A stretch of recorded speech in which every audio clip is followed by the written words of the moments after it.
बिहार में जाति जनगणना के आंकड़े जारी कर दिए गए हैं। पहले मैं आपको नीतीश कुमार का वो बाइट सुनाता हूं जो उन्होंने इसको लेकर कहा था। जाति आधारित गणना हो जाएगा तो जाति आधारित गणना में कौन किस जाति का है, एक एक चीज की जानकारी होगी, चाहे अपर कास्ट हो, पिछड़ा हो, अति पिछड़ा हो, अनुसूचित जाति हो, जनजाति हो, हिंदू हो, मुस्लिम हो, किसी भी धर्म को मानने वाला सबको होगा। और उसके साथ साथ हम लोगों ने सर्वसम्मति से तय किया है कि सबकी आर्थिक स्थिति, इवन अपर कास्ट के हो या किसी भी जाति के हो, किसी भी धर्म के हो, उनकी आर्थिक स्थिति का भी जायजा लिया जाएगा। और जिनकी आर्थिक स्थिति ठीक नहीं है, उनकी आर्थिक स्थिति को सुधारने के लिए और मदद दी जाएगी। यही सोच करके उसके लिए अलग योजना बनेगी। तो हम लोग ये काम कर रहे हैं, तो सबके हित में काम कर रहे हैं। हर परिवार की किसी भी जाति का हो, वो गरीब है तो आखिर उसके उत्थान के लिए भी और क्या करना, हम लोग तो सब कुछ कर रहे हैं। और भी अगर इस पूरे सर्वेक्षण से ये जानकारी हो जाएगी तो आप समझ लीजिए कि सबके आर्थिक स्थिति के सुधार के लिए भी हम लोग पूरा प्रयास करेंगे। और इससे ये हो जाएगा, ये जो जाति आधारित गणना का हमारा काम और उससे जो भी निकलेगा उसके लिए उनको और बेहतर बनाने का जो हम लोग काम करेंगे, तो इसी के साथ होगा न्याय के साथ विकास। ये सबसे बड़ी चीज है।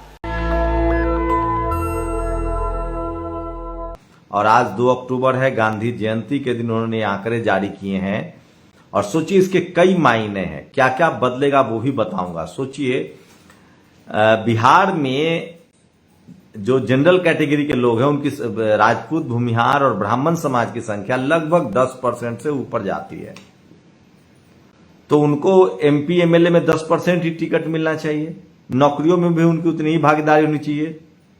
कुशवाहा समाज जो है वो राजपूत, भूमिहार और ब्राह्मण समाज से ज्यादा है। मल्लाह समाज के लोग हैं वो कितने हैं वो भी बताऊंगा, उनको कितना टिकट मिलना चाहिए। तो ये सारे सवाल हैं जिसको लेकर बातचीत हो रही है और ये डिस्कोर्स शुरू हो जाएगा। टीवी अखबार में कोहराम मचा हुआ है, लेकिन नीतीश कुमार ने क्या कहा था वो सुनिए। गणना हो जाएगा तो जाति आधारित गणना में कौन किस जाति का है, एक एक चीज की जानकारी होगी, चाहे अपर कास्ट हो, पिछड़ा हो, अति पिछड़ा हो, अनुसूचित जाति हो, जनजाति हो, हिंदू हो, मुस्लिम हो, किसी भी धर्म को मानने वाला सबको होगा। और उसके साथ साथ हम लोगों ने सर्वसम्मति से तय किया है कि सबकी आर्थिक स्थिति, इवन अपर कास्ट के हो या किसी भी जाति के हो, किसी भी धर्म के हो, उनकी आर्थिक स्थिति का भी जायजा लिया जाए। और जिनकी आर्थिक स्थिति ठीक नहीं है, उनकी आर्थिक स्थिति को सुधारने के लिए और मदद दी जाएगी। यही सोच करके उसके लिए अलग योजना बनेगी। तो हम लोग ये काम कर रहे हैं, तो सबके हित में काम कर रहे हैं। अब समझ लीजिए कि सबके आर्थिक स्थिति के सुधार के लिए भी हम लोग पूरा प्रयास करेंगे। और इससे ये हो जाएगा, ये जो जाति आधारित गणना का हमारा काम और उससे जो भी निकलेगा उसके लिए उनको और बेहतर बनाने का जो हम लोग काम करेंगे, तो इसी के साथ होगा न्याय के साथ विकास। ये सबसे बड़ी।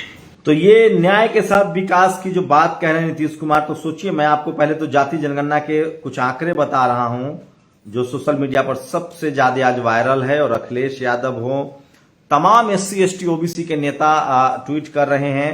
टीवी अखबार में भरे कोहराम मचा हुआ है, लेकिन जो बहुजन समाज के लोग हैं, SC ST OBC हैं, उनको लग रहा है कि ये बहुत सही फैसला है। तो इसके बाद ट्वीट्स आ गए हैं, मैं आपको आंकड़ा बताऊंगा और उसके बाद सवाल भी होगा। सोचिए कुल आबादी 13 करोड़ प्लस है, जिसमें हिंदू 82% है, मुसलमानों की संख्या 18% है। अब जाति आधारित सोचिए, यादव जो है 14% है, उनको ज्यादा टिकट मिलता है, कोई दिक्कत नहीं है। शेड्यूल कास्ट में रविदास समाज के लोग 5.5% है, मतलब उनको उतनी भागीदारी चाहिए।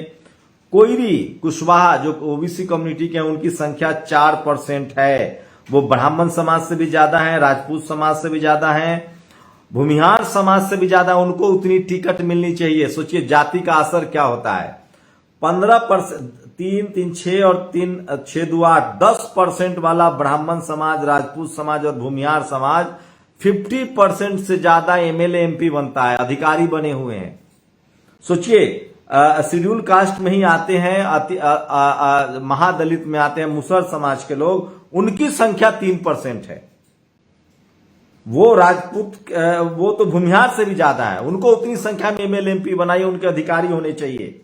मल्लाह समाज के लोग 2.6 मतलब 2.5% हैं, वो लगभग सोचिए तो कायस्थ जो है 0.6% है, बनिया समाज, वैश्य समाज के लोग 2.31% है, टोटल पिछड़ा जो है वो लगभग 63% है। तो आने वाले चुनाव में ध्यान दीजिए, जो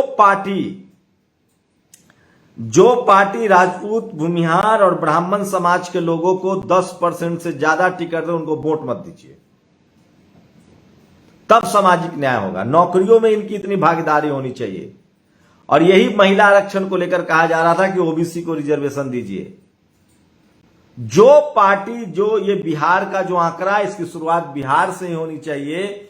और जो पार्टी इस जनसंख्या के आधार पर रिप्रेजेंटेशन न दे, चाहे एमएलए का चुनाव हो, एमपी का चुनाव हो, चाहे नौकरियों का मसला हो, इतना रिजर्वेशन मिलना चाहिए इन लोगों को। ऐसे कैसे चलेगा? आजादी के 75 साल बाद 10%, 15% लोग 85% संसाधन पर कब्जा किए हुए हैं, और वो भी मेरिट से नहीं, ईमानदारी से नहीं, भेदभाव करके, भाई भतीजावाद करके, क्लोजियम सिस्टम के दम पर, इंटरव्यू के दम पर। आप सोचिए कितना बड़ा भेदभाव है ये। तो बिहार सरकार के आंकड़े जारी हो गए हैं और तमाम सोशल मीडिया पर लोग लिख रहे हैं, आप चाहें तो हमें प्रतिक्रिया दे सकते हैं। तो ये सबसे बड़ी बात है। सोचिए बिहार में पिछड़े समाज में 63% और पसमानदा मुस्लिम समाज के 15% लोगों को, मतलब टोटल 78% लोगों को 27 रोटी से संतोष करना पड़ रहा है। तो ओबीसी की संख्या सोचिए इस तरह से है। और वहीं सवर्ण समाज के 15 लोगों को 51 रोटी मिल रही है। पेट भरना, सोचिए किस तरह से रिएक्शंस आ रहे हैं, वो बता रहा हूं। डॉक्टर संदीप ने लिखा है, दिल्ली यूनिवर्सिटी में प्रोफेसर हैं। बिहार में पिछड़े समाज के 63 और पसमानदा मुस्लिम समाज के 15% लोगों को, मतलब 78% लोगों को 27% रोटी से संतोष करना पड़ रहा है। और वहीं सवर्ण समाज के 15% लोगों को 51 रोटी मिल रही है पेट भरने के लिए। दलित समुदाय के 20% लोगों को 15 रोटी मिल रही है। आदिवासी समुदाय के 2 लोगों को 1 रोटी मिल रही है। तो इस तरह के तमाम लोग जो है वो डेटा दे रहे हैं। सवाल पूछा जा रहा है, मीडिया में बेचैनी है, पूरे देश में जाति जनगणना होना चाहिए। सोचिए तो ब्राह्मण समाज के लोग 3.65 है मात्र, राजपूत समाज के 3.45 है, भूमिहार समाज के 2.86 है, कायस्थ समाज 0.6 है। सवाल है कि ये लोग 50% से ज्यादा 70% संसद कैसे पहुंच रहे हैं? ये मीडिया में कैसे अड्डा जमाए हुए हैं? नौकरी, सरकारी नौकरी में कैसे ये मेरिट नहीं है। मेरिट की दुहाई मत दीजिएगा। ये सब कुछ आपको बैकग्राउंड की वजह से मिलता है और ये सब दूर होना चाहिए, समझिए। तो ये सबसे बड़ा आंकड़ा है और आजाद भारत के बाद सबसे बड़ा रिवॉल्यूशनरी काम है ये। 1932 में अंग्रेजों ने जाति जनगणना कराई थी और अब जाकर सोचिए 10% इकोनॉमिक वीकर सेक्शन का रिजर्वेशन मिल चुका है ऑलरेडी। तो बिहार में जातिगत जनगणना के आंकड़े जारी हैं। रणवीर सिंह गुर्जर ने पोस्ट किया है। जनरल 15%, 15.5%, ओबीसी 63% और राजपूत समाज के लोग मात्र 3.45% है, ब्राह्मण समाज मात्र 3.67% है, भूमिहार समाज मात्र 2.89% है। इनको इतने ही संख्या मिलनी चाहिए।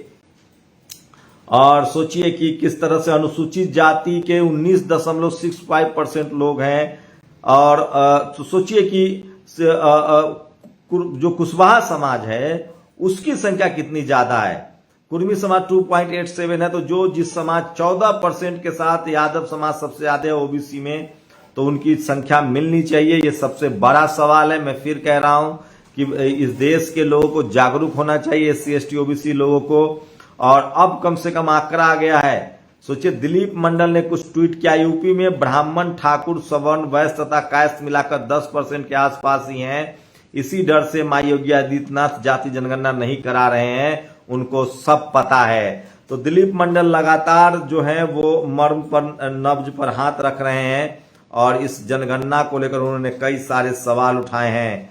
और वो कह रहे हैं कि क्या ये सब कुछ तय होना चाहिए, जिसकी जितनी संख्या भारी उतनी। वही 10% जो इकोनॉमिक वीकर सेक्शन का रिजर्वेशन है, गरीब सवर्णों के लिए आर्थिक आधार पर और कितना चाहिए। प्रशांत कुमार ने लिखा था बिहार में ब्राह्मण सिर्फ 3% है, ब्राह्मणों को आरक्षण मिलना चाहिए, ब्राह्मणों की बात कौन करेगा। प्रशांत कुमार को पता ही नहीं कि इनको 10% रिजर्वेशन ऑलरेडी मिला हुआ है। ओबीसी SC ST मिलाकर 85% है आबादी है। तो राहुल गांधी का ट्वीट आ गया इसको लेकर। बिहार की जातिगत जनगणना से पता चला है कि वहां ओबीसी SC ST 84% हैं, 1% घटा दिए हैं साहब। केंद्र सरकार के 90 सचिवों में सिर्फ 3 ओबीसी हैं, जो भारत का मात्र 5% बजट संभालते हैं। इसलिए भारत के जातिगत आंकड़े जानना जरूरी है। जितनी आबादी उतना कि हमारा प्रण है। राहुल गांधी अपने पूरे फॉर्म में है, वो बहुजन बन गए हैं अब, और SC ST OBC को उसकी हक संख्या में रिजर्वेशन देने के पक्ष में है। तो ये लड़ाई बहुत तेज होगी। 1% का भी घपला बर्दाश्त नहीं किया जाएगा। दिलीप मंडल ने लिखा यूपी में भी ब्राह्मण, ठाकुर, सवर्ण, वैश्य तथा कायस्थ मिलाकर 10% के आसपास ही हैं। इसी डर से योगी आदित्यनाथ जाति जनगणना नहीं करवाने चाह रहे हैं। तो इस बार तो तय हो गया कि जो जाति जनगणना के खिलाफ है शायद ही उसको बहुजन समाज के लोग वोट करें, SC ST OBC तमाम। और सोचिए आंकड़े आ गए हैं। अब सरकार बताए कि समाज में पीछे छूटे लोगों को सशक्त कैसे करेगी। सवाल है कि 10% लोगों को जब 10% रिजर्वेशन मिल चुका है तो 85% लोगों को क्यों नहीं मिल रहा है।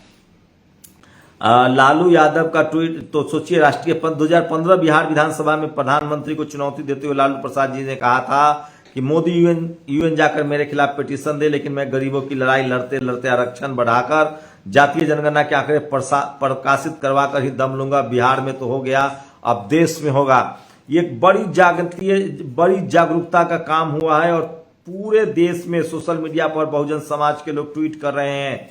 यहां तक कि अजीत अंजुम ने ट्वीट किया है बिहार सरकार ने जातिवार आंकड़े जारी कर दिए हैं, अब चुनावी रणनीति की धुरी नए सिरे से बनेगी। नीतीश कुमार और तेजस्वी यादव का दाव खेल नए नियम बना सकता है। नीतीश कुमार तेजस्वी यादव का दाव खुद को ओबीसी की हिमायती बताने वाली बीजेपी के लिए नए चुनौती खड़ी हो गई है।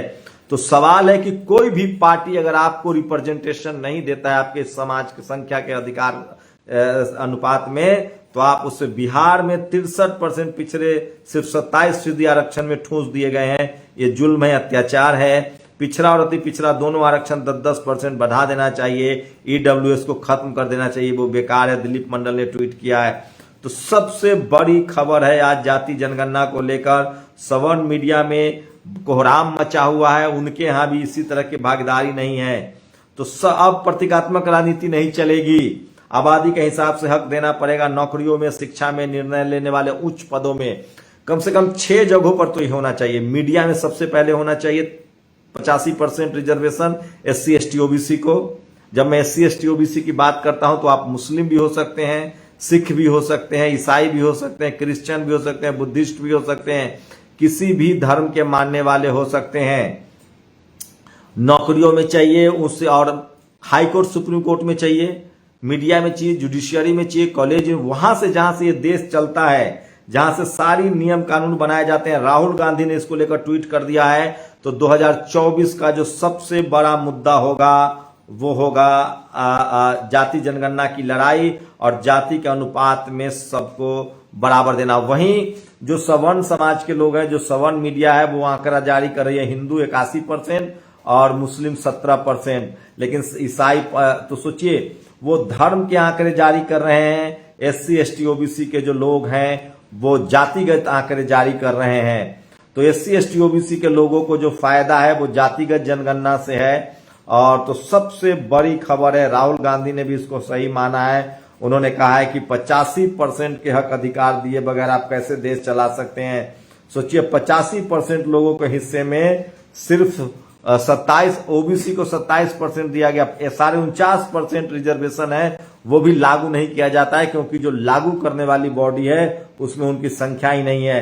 अब तो हर डिपार्टमेंट में, हर नौकरी में, और सबसे पहले मीडिया में ये लड़ाई शुरू होनी चाहिए कि जाति, अब कब तक जातीय गणना कोई खेल नहीं था। इस पर किसी भी कीमत पर आगे बढ़ने के लिए बड़ी सूझबूझ और राजनीतिक स्पष्टता चाहिए। लालू नीतीश की इस हिम्मत ने उन्हें अपने दौर के सारे बहुजन नेताओं से बहुत आगे पहुंचा दिया है। खासकर यूपी के नेताओं को उनसे सीखना चाहिए कि ठोस वैचारिकी को कैसे आगे ले जाते हैं। नीतीश कुमार और लालू यादव जी ने मास्टर स्ट्रोक चल दिया है और मुझे नहीं लगता कि इस देश का 85% आबादी उनके खिलाफ जाएगा। जाति जनगणना एक बड़ा मुद्दा है, चाहे मायावती जी हो, चाहे आपको इस देश के जितने SC ST OBC नेता हैं, करुणानिधि हो, मायावती जी हो, स्टालिन हो, चाहे हेमंत सोरेन हो, नीतीश कुमार हो, अखिलेश यादव हो, ये सब जाति जनगणना की मांग कर रहे थे और इसको अमली जामा पहना दिया है बिहार सरकार ने, जिसके बाद सबसे ज्यादा मीडिया में भी भूचाल आ रहा है कि वो लोग क्या परसेप्शन बनाते हैं। मैं उसकी बात भी बताऊंगा। मैं स्टडी कर रहा हूं, देख रहा हूं कि वो क्या लिख रहे हैं, उनकी राय क्या है।